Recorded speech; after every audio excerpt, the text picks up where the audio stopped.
Sebelum melanjutkan video ini, dukung channel kami dengan mengklik tombol subscribe agar selalu memberikan video-video yang bermanfaat. Terima kasih.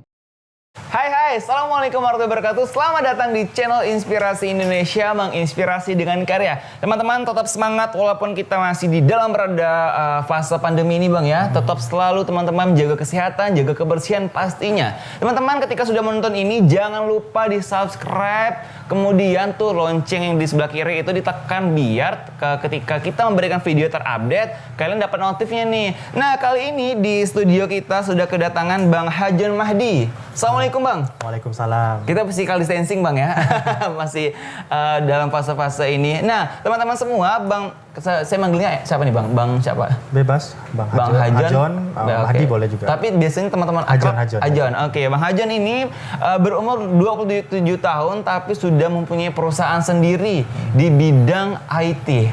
Nah, teman-teman mungkin menarik nih. Mungkin teman-teman ada juga pada saat ini ketika baru lulus kuliah ingin mulai masuk di dunia IT seperti ini. Nah, kita akan mendengar nih cerita pengalaman dari Bang Hajon sendiri. Tapi sebelum itu kita nanya dulu dong. Bang Hajon gimana kabarnya? Alhamdulillah. Sehat? Sehat, alhamdulillah. Sekarang aktivitas Bang Jon? Kantor. Di kantor ya? Riset-riset untuk teknologi informasi. COVID-19 ini gimana perusahaan? Kebetulan agak down memang kita. Ada beberapa, kita kan jasa kan. Jadi ada beberapa klien yang menunda pembayaran karena COVID ini segala macam. Jadi terus tim juga banyak yang kita liburkan. Teman-teman ada yang kerja dari rumah, ada yang masih di kantor kalau itu memang mendesak. Iya, berdampak besar Bang ya ternyata ya. Walaupun lumayan berdampak. Walaupun kan IT ini kan lebih kayak digital online, tapi tetap berdampak Bang ya. Berdampak karena kita kan jasa nih. Iya. Jasa teknologi informasi. Nah, jasa ini kan dibutuhkan oleh perusahaan-perusahaan. Iya. Nah, perusahaan-perusahaan konvensional terdampak ini yang membuat kita juga terdampak. Iya, bener ya. Dan insya Allah Bang ya semoga cepat kembali pulih seperti sedia kala. Bang, background sebelumnya itu sebelum masuk ke dunia IT. Oh, ke kampus dulu deh. Kampus berasal dari kampus mana? Saya kuliah di STIMIK Pontianak, jurusan Teknik Informatika, angkatan 2010. 2010. Kalau SMA-nya nih Bang? Saya SMA di SMK Bina Utama, jurusan Teknik Batu Beton. TBB? Loh, ini agak-agak kurang sinkron Bang ya, berkata. Tapi sebelum itu, memang pada saat SMA itu kecelakaan masuk jurusan kah atau memang dari abangnya sendiri ya? Background orang tua saya itu di teknik semua. Bapak saya itu di teknik sipil, jadi dia mungkin ambisius orang tua, jadi dia pengen anaknya juga nanti ke teknik sipil atau teknik arsitektur. Jadi saya masuk di SMP Bina Utama untuk teknik batu beton. Tapi interest saya itu terhadap teknologi. Jadi dari SMA, dari jaga warnet, teknisi warnet segala macam, punya interest terhadap teknologi informasi. Akhirnya kebetulan SNPTN waktu itu tidak lulus karena kami di SMK nggak belajar biologi dan fisika. Tapi waktu tes SNPTN dihadapkan dengan ujian itu, jadi nggak lulus SNPTN dan SBMPTN. Akhirnya saya diberi privilege untuk memutuskan kuliah di manapun yang kamu pengen. Akhirnya saya putuskan untuk nggak mau keluar daerah, saya kuliah di Pontianak aja, di Pontianak. Pada saat itu ketika mencoba SNMPTN atau SBMPTN itu di mana Bang? Apanya? Mencoba masuk di perguruan mana? Waktu itu saya coba di Untan, tapi teknik sipil sama teknik arsitektur, sama di kalau nggak salah di ITB. Di ITB, oke. Di utamanya di ITB, tidak pilihan keduanya di teknik Untan. Teknik Untan. Dan alhamdulillah belum rezeki Bang ya? Belum rezeki. Dan mungkin itu takdir dari Allah sehingga saya bisa di sini sekarang kan. Tapi ya Bang, kalau sudah berapa lama sih Bang menyukai dunia IT, dunia seperti ini? Dari 2004 sebenarnya sudah terjun di dunia teknologi informasi. Dulu 2004 waktu zaman SMP, itu kita ngeblog, kita main gaming, cari cheat gaming, terus di GB, caranya kita jual, udah mulai dapetin uang dari digital itu dari tahun 2005 dari main game. Dulu ada Sian Online, ada Seal Online, Battle Rims kayak gitu-gitu. Jadi kita main game, udah nge-cheat, dapat cara yang bagus, caranya kita jual. Terus nge-GB-in orang supaya orang naik level. Mulai 2007 barulah kenal yang namanya Google AdSense, cost per meals, cost per klik segala macam, baru main di 2007. Wow. Lulus sekolah, baru di semester 3 Iya. saya bangun Hotama. Oh, berarti abang lulus SMA di tahun 2010. 2010? 2010. Oke, SMP udah belajar ngecit-ngecit bang ya? SMP belajar ngecit-ngecit. Waktu itu warnet cuma ada 2 di Pontianak. Green Cyber sama Mars Cyber. Itu di alamat mana bang? Mars Cyber itu di Tukumar. Saya pakai sepeda dari Serdam ke Tukumar. Wow. Green Cyber tuh di simpang antara Patimura sama Gusti Sulung Lenanang. Jadi di situ ada Green Cyber dulu tahun 2005. Jadi saya main di situ. Dan itu warnet-warnet yang happening pada saat itu bang ya? Cuma 2 sih warnet di Pontianak waktu itu sih. Iya, tahun 2004 2005 cuma itu doang. Nah, waktu zaman-zaman seperti itu, waktu ke warnet itu pada jam-jam berapa bang? Kalau dulu kan kita istirahat kedua sekolah itu kan panjang, setengah jam. Zuhur. Jadi ya nakal-nakal anak muda lah. Jadi abis istirahat kedua, udah nggak masuk. Oh. Jadi sekolahnya separuh doang gitu. Oke. Tapi jangan diikutin. Iya. Tapi nggak selalu sih.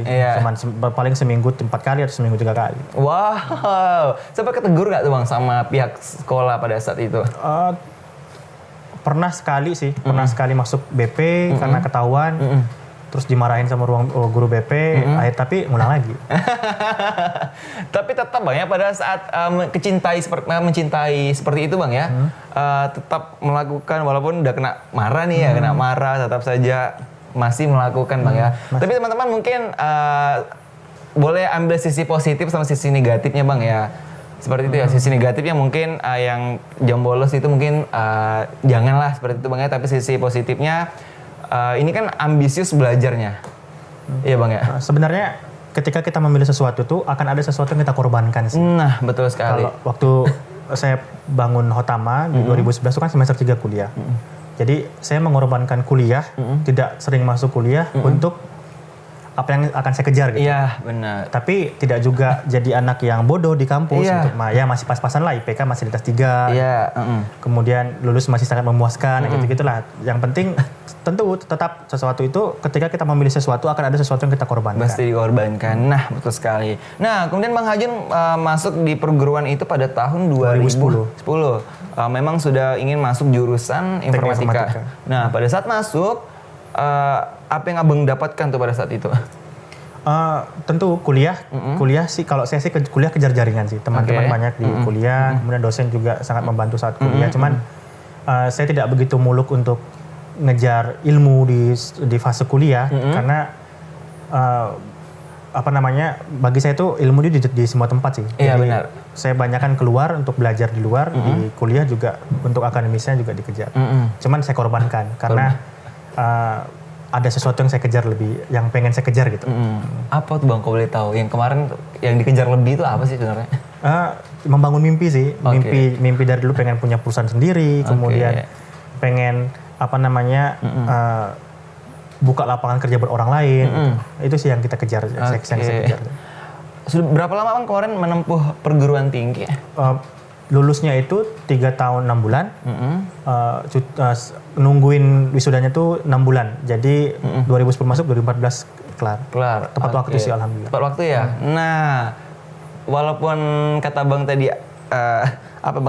belajar di luar, sempat agak gimana sama kampus, tapi tetap tuh Bang ya tepat waktu, kemudian nilai juga masih lumayan lah. Lumayan ya. Ada C, ada B, ada A, tapi D sama E alhamdulillah enggak. Alhamdulillah. Nah, alhamdulillah dan saat ini Bang Hajun mewujudkan mimpinya ya. Alhamdulillah mempunyai sebuah perusahaan. Perusahaan itu yang bernama PT Kreasi Putra Hotama. PT Kreasi. Oke. Nah, PT itu sendiri Abang bangun pada saat kapan, Bang? Kalau kita rubah ke PT itu baru tahun 2018. Oke, berarti awalnya sebelumnya CV. Sebelumnya dari 2011 sampai 2013 itu main ngesup saya pribadi, cuman tim-tim doang. Akhirnya saya 2014 saya berpikir bahwa harusnya bisa legal barang ini. Jadi saya legalkan CV waktu itu, namanya CV Citra Hotama. Setelah itu kita lihat ternyata klien kita banyak di luar, tidak di Pontianak aja, di Jakarta ada, di Bandung ada. Akhirnya saya berpikir bahwa kenapa tidak untuk di-upgrade menjadi PT. Pas waktu kemarin Indonesia merubah pola legalitas dari manual ke OSS ke satu pintu, jadi saya rubah ke PT Langsung dari awal. Okay. Jadi kita rubah ke PT Kreasi Putra Utama di 2018. Berarti sekarang sudah hampir berumuran 2 tahunan Bang ya? 2 tahun untuk PT, tapi secara usaha udah 9 tahun sih. Masuk 9 tahun. Oke. Yang perusahaan sendiri Bang di bidang apa Bang? Kita di IT konsultan, web development sama apps development. Oke. Itu agak ini baru dengar Bang ya bahasa-bahasa seperti itu. Itu gimana sih kerjanya? Ada orang yang punya ide pengen bikin sebuah startup misalnya, dia bingung untuk nyari seorang programmer, maka dia butuh orang yang punya kapabilitas untuk bikin aplikasinya. Dia hubungin kami gitu. Ada beberapa startup bootstrap di Jakarta yang kita developkan aplikasinya, produknya. Kemudian ada perusahaan yang mereka ingin merubah pembukuan dari bentuk konvensional ke bentuk digital. Misalnya sistem informasi manajemen keuangan kita bikinin, misalnya. Atau sistem pengadaan barang jasa di pemerintahan ya kita bikinin kayak gitu. Oke. Tapi biasanya kalau klien-klien itu lebih banyak minta seperti apa Bang? Sekarang karena lagi hype-nya startup. Rata-rata sih klien kita sih di startup yang bootstrap sih, startup yang baru dapat pendanaan tahap awal, yang 0 sampai 1 miliar, mereka bikin produk bootstrap-nya, kita main di situ sih. Oke. Main di swasta sih kebanyakan kita sih, 80% klien itu swasta. 20%-nya baru pemerintah. Oke. Nah, buat biasanya nih Bang, fee dari klien atau fee yang Abang tarifkan nih untuk para klien tuh biasanya berapa? Kalau saya punya rincian sendiri sih untuk menghitung beban kerja. Jadi karena jasa itu nggak punya harga pokok penjualan, kita nggak punya harga modal nih. Kalau kayak teman-teman kan ada harga modal nih, cetaknya berapa, kertasnya berapa. Kalau kami tidak punya itu. Kita pure, kalau ditanya modal kita nggak punya modal untuk bikin sebuah aplikasi, tapi kita punya beban kerja. Nah kita punya rumus untuk menghitung beban kerja, berapa tim yang dipakai, berapa lama pekerjaan tersebut, dan berapa pressure-nya, berapa beban kerjanya. Dari situ bisa kita hitung berapa yang harus mereka keluarkan. Berapa Bang biasanya pernah dapat tarif nih? Rata-rata sih 50 sampai 1 miliar sih. Wow. Untuk pekerjaannya sih. Seperti itu? Kita nggak ngambil project website di bawah 10 juta atau di bawah 20 juta. Karena saya pernah bikin sub perusahaan di 2017. Mungkin teman-teman pernah tahu namanya. Kita bikin itu untuk menjadi kakinya Hotama. Jadi kita handling project di bawah 10 juta. Artinya kita bisa bikin web harga 1 juta, 2 juta segala macam. Tapi capeknya sama. Akhirnya saya berpikir bahwa kenapa kita fokus pada sesuatu yang kecil tapi capeknya sama. Sedangkan kita bisa dapetin yang besar tapi capeknya juga sama. Akhirnya itu kita tutup, kita fokus pada Hotama. Gitu. Nah, ini berarti satu project nih Bang. Hampir dapat 1 miliaran. Dan itu sudah pernah maksimal sih, angka maksimal. Angka 1 M itu sudah pernah didapat. Sudah pernah, bahkan 5 miliar juga pernah sih. Kita pernah bikin satu sistem holding di Jakarta. Satu grup, angkanya segitu sih. Cuman ya untungnya nggak segitu sih. Nilainya segitu. Nah, untungnya biasanya berapa Bang? Untungnya ada 20-30% sih dari nilai. Karena kan kita punya beban bayar karyawan, kemudian kita punya beban asuransi karyawan, kita punya beban untuk karyawan misalnya dia terpressure harus manajemen stres segala macam. Tapi masih dalam angka M Bang, untungnya? Enggak? Kalau 5M? Masih angka M-an sih. 1,5 lah berarti, 1,2 lah maksimal. 1,2. Nah, lumayan tuh buat nikah. Begitu.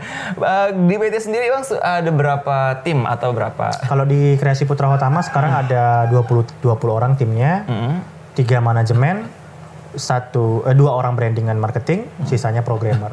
Nah teman-teman itu dari perusahaan sendiri Bang biasanya gajinya itu berapa sih?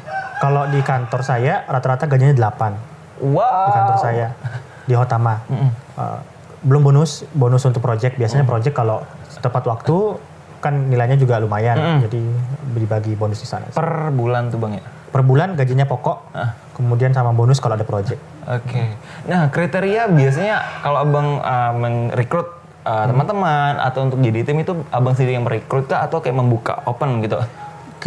Kalau saya bisa juga hiring, tapi kebanyakan saya develop dari awal. Jadi anak-anak yang masuk ke Hotama itu kebanyakan sekarang, 70-80% adalah yang saya develop dari mereka ke sekolah. Jadi mereka sekolah, saya tarik, magang, mereka magang di kantor, saya lihat bahwa dia punya kapabilitas untuk bisa upgrade skillnya, kita sekolahin. ke sekolah secara digital tapi kan ada Coursera, ada Udemy, sekolah kayak gitu. Jadi mereka bisa ningkatin kapasitasnya sih.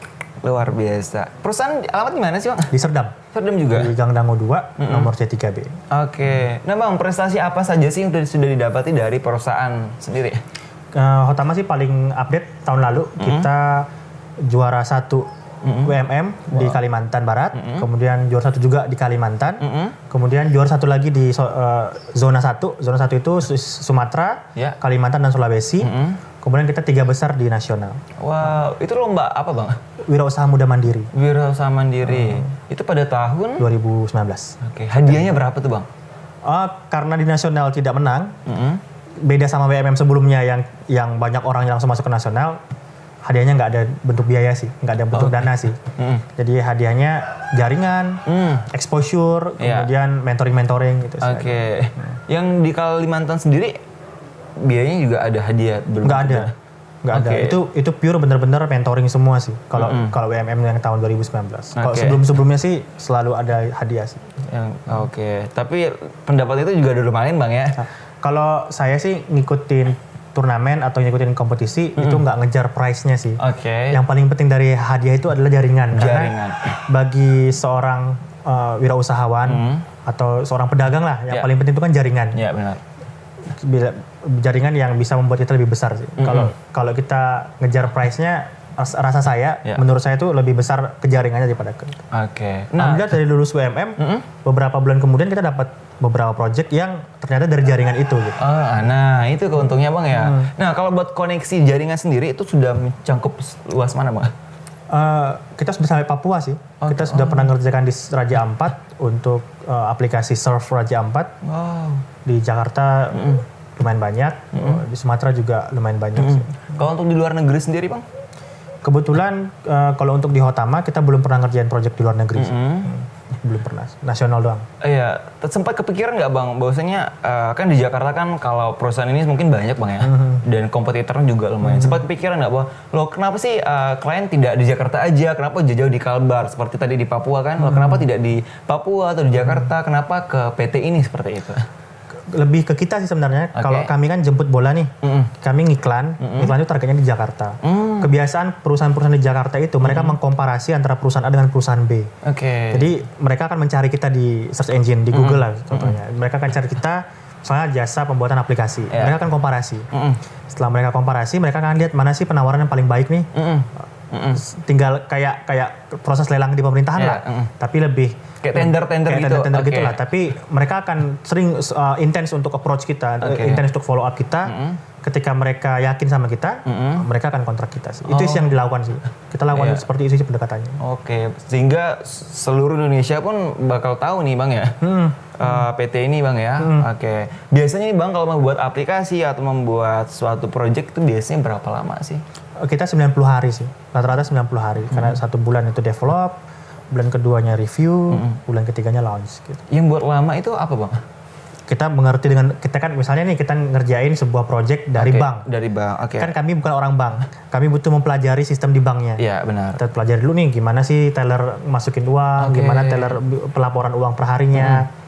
Karena kita bukan orang bank, kita butuh waktu untuk mengerti proses pekerjaan mereka. Benar. Setelah mengerti, baru kita kerjain. Setelah kita kerjain, mereka review sesuai dengan yang mereka sering kerjain. Gitu sih.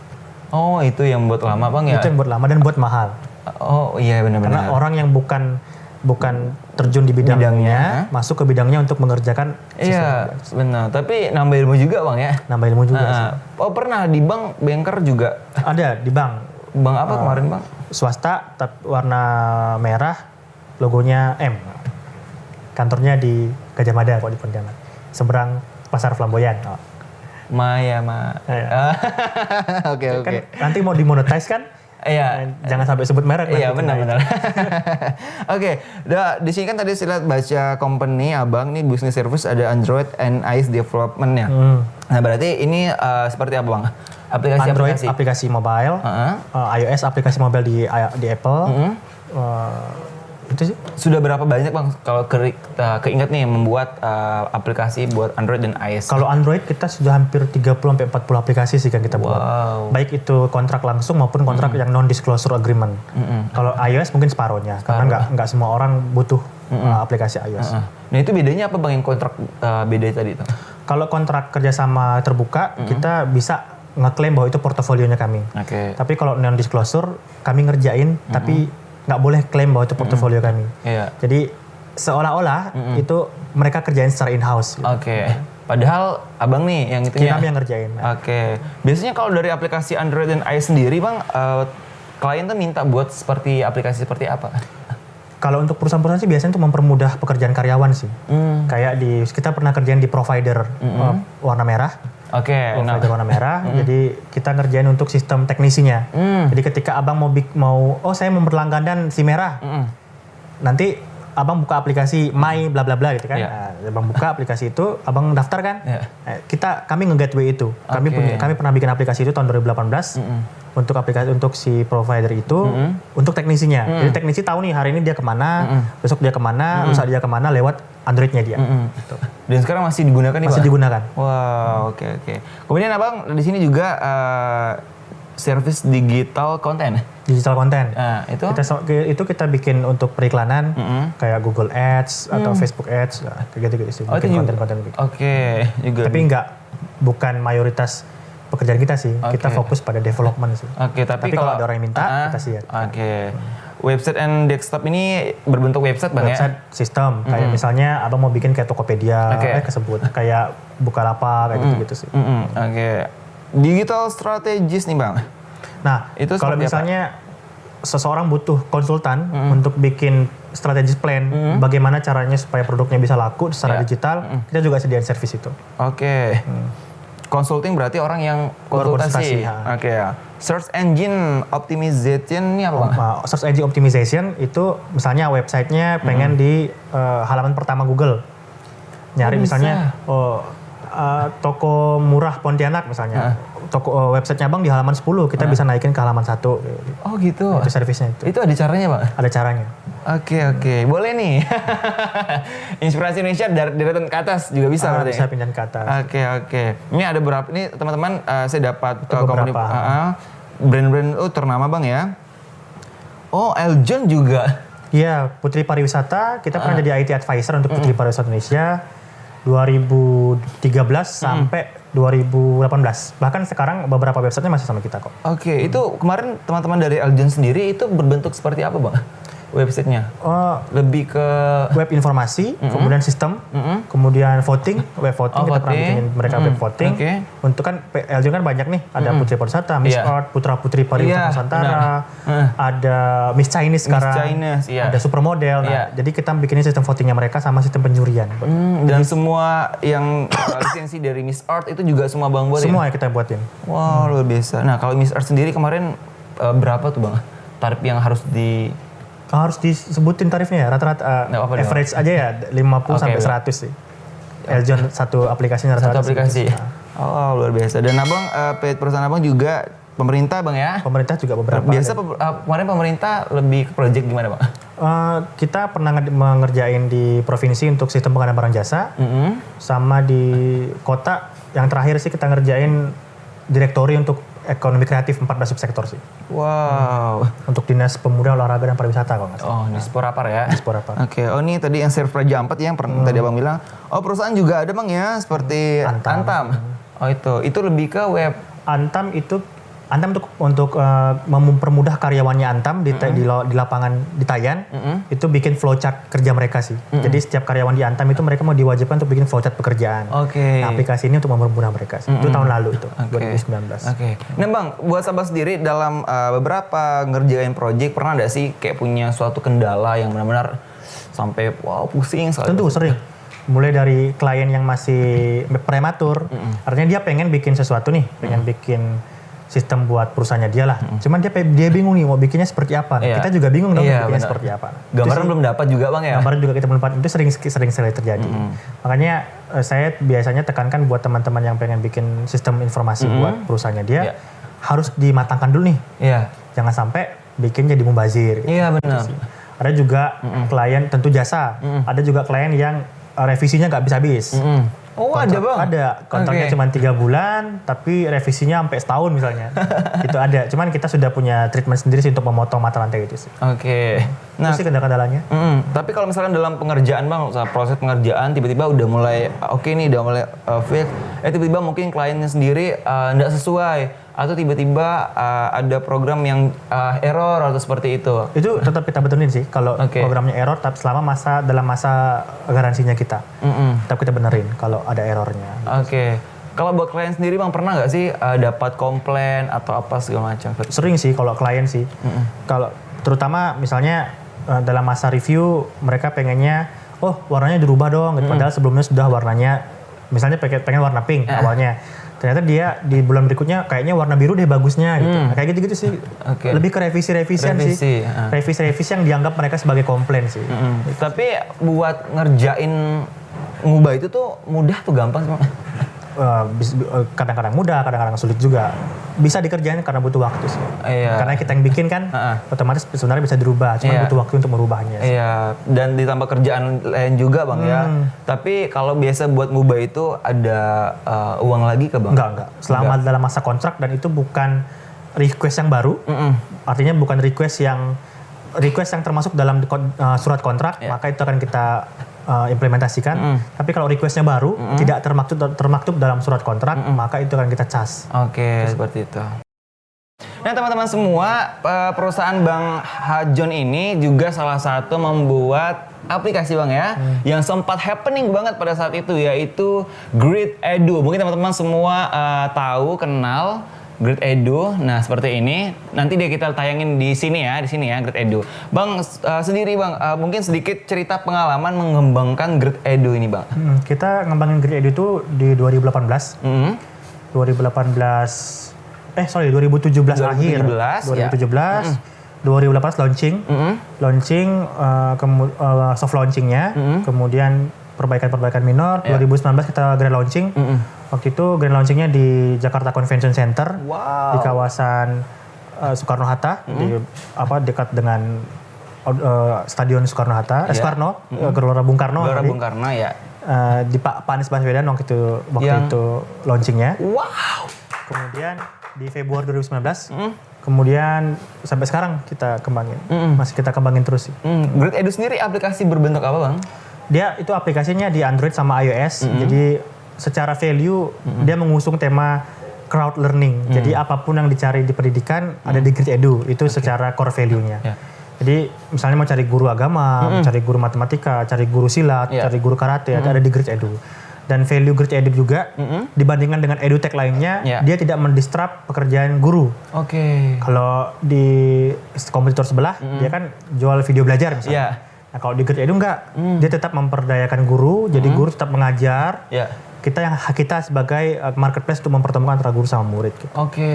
Tapi ada kayak seperti yang sebelah tuh berlangganan juga bang? Ada di beberapa fitur. Kita juga ada fitur buku. Kemarin kita mau approach teman-teman juga untuk publish bukunya di Grid Edu. Kita juga ada exercise untuk latihan soal, gitu-gitu sih. Nah, berarti kan kata Bang kan guru antar murid nih. Nah, berarti sesuai lokasi? Sesuai lokasi. Kota Pontianak? Kota Pontianak. Bahkan kalau misalnya kita ada opsi pertemuan, bisa pertemuan jarak jauh lewat ya kayak Zoom atau kayak Meet-nya Google bisa, atau pertemuan langsung. Yang penting belajarnya guru sama murid, bukan statis video sama si murid. Nah, kalau langganannya sendiri bang, dari Grid Edu itu berapa sih? Grid Edu harga dasarnya itu mulai dari Rp50.000 sampai jutaan. Karena kalau kita belajar fotografi kan nggak mungkin harganya murah gitu. Atau kita kemarin ada belajar UX writer, ada UI UX designer juga, jadi ngajar-ngajar itu juga. Berarti bukan hanya tentang maksudnya pendidikan yang seperti sekolah, tetapi fotografer juga ada? Semuanya yang bisa diajarin, kita buka selebar-lebarnya untuk mereka ngajarin ke orang-orang lain. Keunggulan sendiri bang dari Grid Edu apa? Kita harganya kompetitif. Sekarang kita punya 24.000 guru yang tersebar di seluruh Indonesia yang bisa ngajar banyak ragam. Kemudian kita juga sertifikasi guru-gurunya. Kita kurasi guru-gurunya. Mana nih guru yang boleh masuk Grid Edu, mana guru-guru yang tidak boleh masuk Grid Edu. Nah biasanya berarti kan teman-teman pada saat ini masih bisa nih terbuka luang untuk masuk menjadi guru di Grid Edu. Itu kriterianya seperti apa Pak? Udah punya pengalaman belajar, pengalaman mengajar, sertifikasi yang sudah dimasukin, masukin aja. Kebetulan saya bukan di divisi itu, jadi saya nggak tahu nih apa sih syarat-syarat untuk jadi guru di Grid Edu. Ya, pada dasarnya sertifikasi, pengalaman mengajar, kemudian video profil sih yang harus dikirimkan ke tim supply and demand. Kita punya tim supply produk, jadi kirim ke tim supply produk. Gitu sih. Nanti mungkin di deskripsi kita akan kasih kontak supply produk. Oke, tapi yang buat ini dari PT Abang ya? Iya, yang buatnya kita di Kreasi Putra Utama. Wow, luar biasa sekali Grid Edu. Kemarin Grid Edu sempat diiklanin nggak Bang di TV-TV? Kita mainnya ke menengah ke bawah, kelas-kelas menengah lah. Jadi kita mainnya di Facebook Ads, di YouTube Ads, di Google Ads gitu. Kenapa Bang? Kita pengennya tidak sekarang nih kita nggak pengen berkompetisi sama yang udah raksasa sih, yang udah agak besar sih. Nanti ketika kita sudah value-nya sama, udah sama-sama besar, kita bisa ngiklan di TV. Karena kami ngejar sales, nggak ngejar branding. Kalau teman di sebelah kan mereka sudah ngejar branding kan. Mereka karena kalau ngiklan di TV kita nggak bisa ngejar sales, kita hanya bisa ngejar brand aja sih supaya dikenal sama orang. Iya benar-benar. Jadi konsepnya berbeda sih. Tapi kedepannya Insya Allah akan seperti itu. Untuk memperbesar traksi dan untuk memperbesar retensi. Iya benar. Nah teman-teman semua, selain itu Abang juga lagi mengembangkan aplikasi apa sih Bang? Koraa. Nah ini ada unik banget nih teman-teman.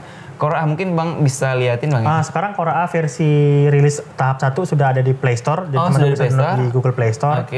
Itu ada Al-Quran, Asbabun Nuzul, tafsir, standarnya aplikasi Islami lah. Tapi kita lagi ngembangin machine learning supaya orang-orang yang pengen belajar baca Quran itu tidak perlu keluar rumah, jadi cukup dia lewat handphonenya. Kita lagi kumpulin data untuk machine learningnya, jadi untuk sifatul huruf, untuk makhraj, untuk tahsin, mereka bisa belajar semua dari situ. Saya ada bawa samplingnya di sini, mungkin nanti bisa dengerin nanti. Kita contoh misalnya kita belajar makhraj. Kita belajar makhraj di sini ya, mic ya. Kita belajar tentang mat, tentang rongga mulut. Dia akan yang ngasih contoh misalnya. Bang boleh liatin dulu sebentar. Kayak gini. Dia akan kayak gini. Jadi ada hurufnya, ada suaranya. Ini suaranya. Kemudian kita diminta untuk merekam suara kita. Contohnya misalnya Abang coba ngomongin itu. La yamutu fiha. Nah, bener. Berarti makhrajnya bener. Tentang mat. Jadi nanti ada materi belajaran juga di bawah. Jadi kita punya sekitar 1000-an sampling nantinya untuk menentukan bahwa ini bener nggak sih dia baca. Ini bener nggak sih dia baca. Ini salah atau enggak dia baca gitu. Berarti hukum bacaannya tetap dikoreksi. Jadi dikoreksi lewat robot. Namanya machine learning. Jadi sekarang mesin kita lagi belajar untuk mana yang iklabnya bagus, mana yang ikhfa'nya, mana yang ilhamnya gitu. Jadi dia lagi belajar itu. Mudah-mudahan sebelum bulan haji kita bisa launching yang versi ini sih. Amin. Tapi untuk sekarang masih belum belum dapat di-download nih Bang? Untuk di Play Store sudah bisa di-download yang versi 1.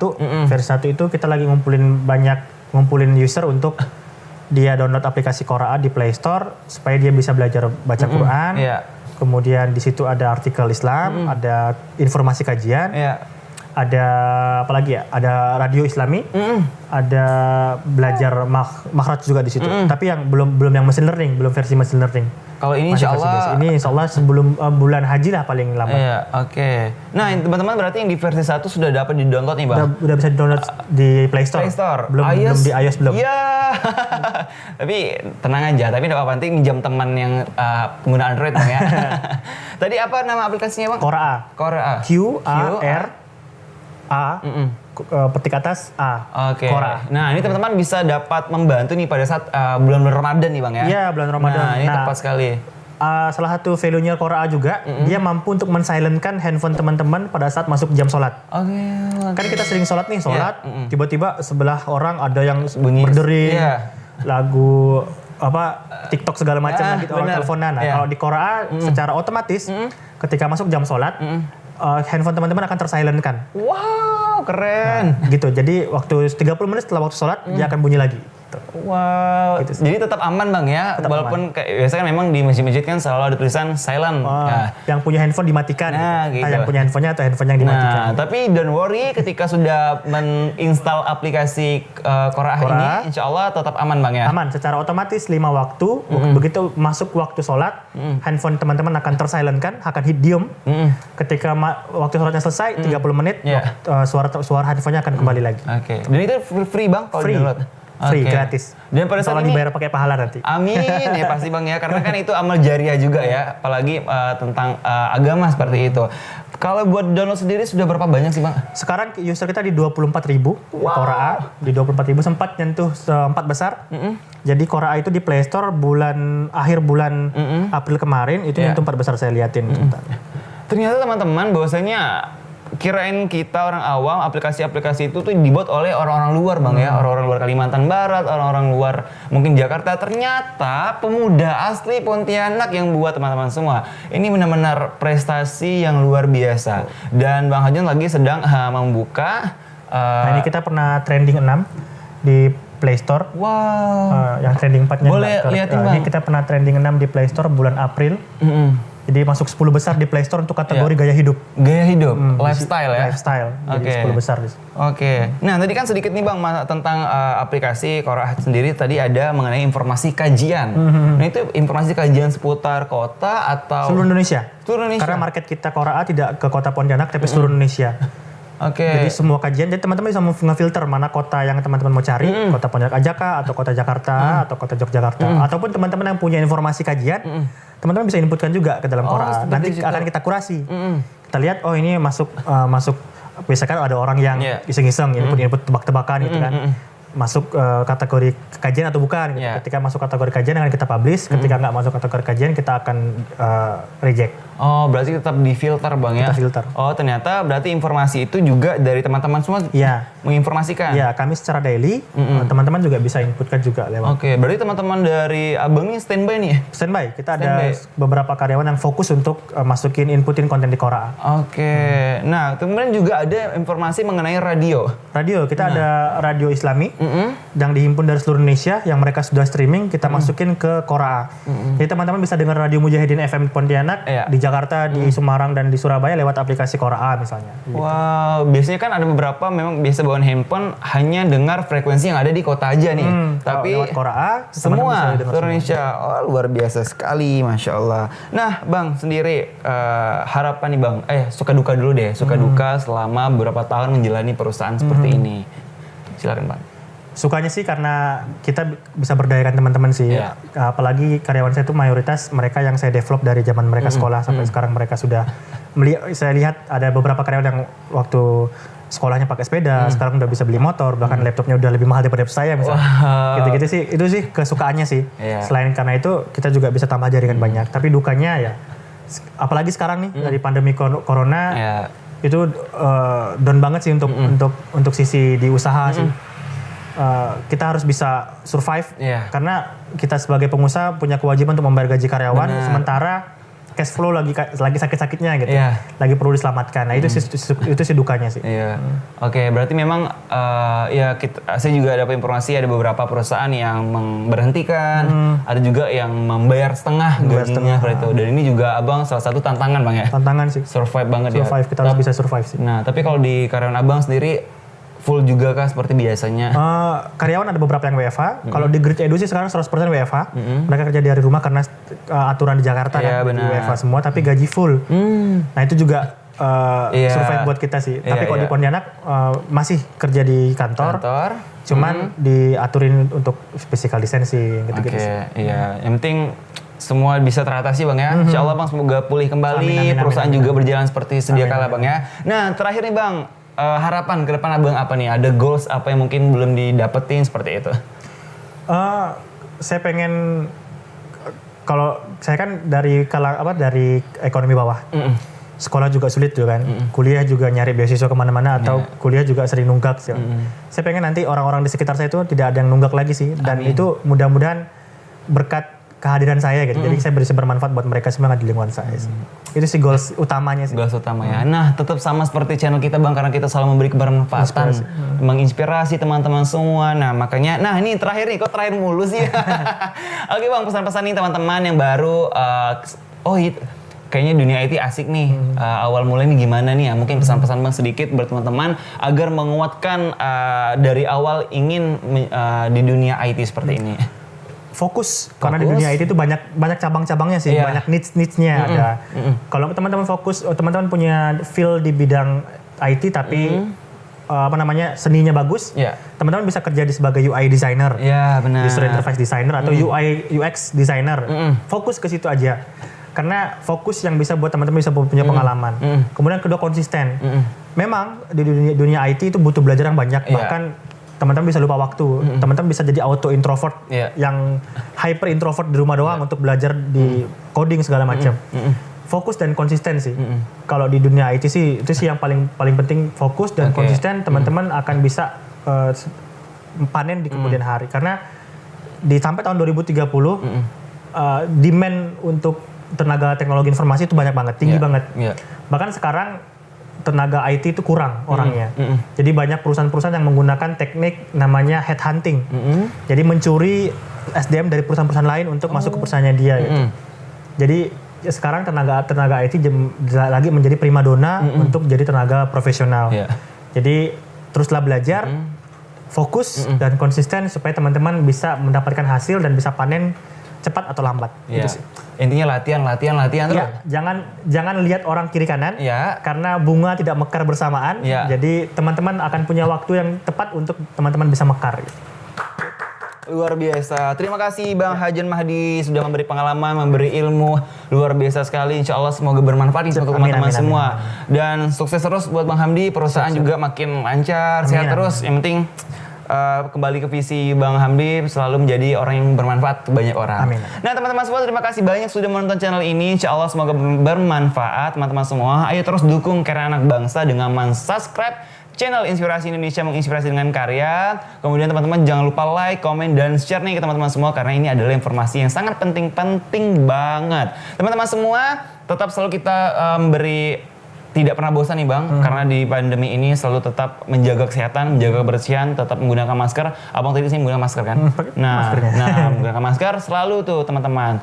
Dan teman-teman semua terima kasih banyak. Sampai jumpa. Saya Arun Maulana dan Bang Hajon. Sampai jumpa. Assalamualaikum warahmatullahi wabarakatuh. Dah. Halo teman-teman, saya Hajon Mahdi Mahmudin. Jangan lupa like, subscribe, dan komen channel YouTube-nya Inspirasi Indonesia, menginspirasi dengan karya. Dukung terus channel Inspirasi Indonesia supaya banyak bisa menginspirasi banyak orang. Terima kasih.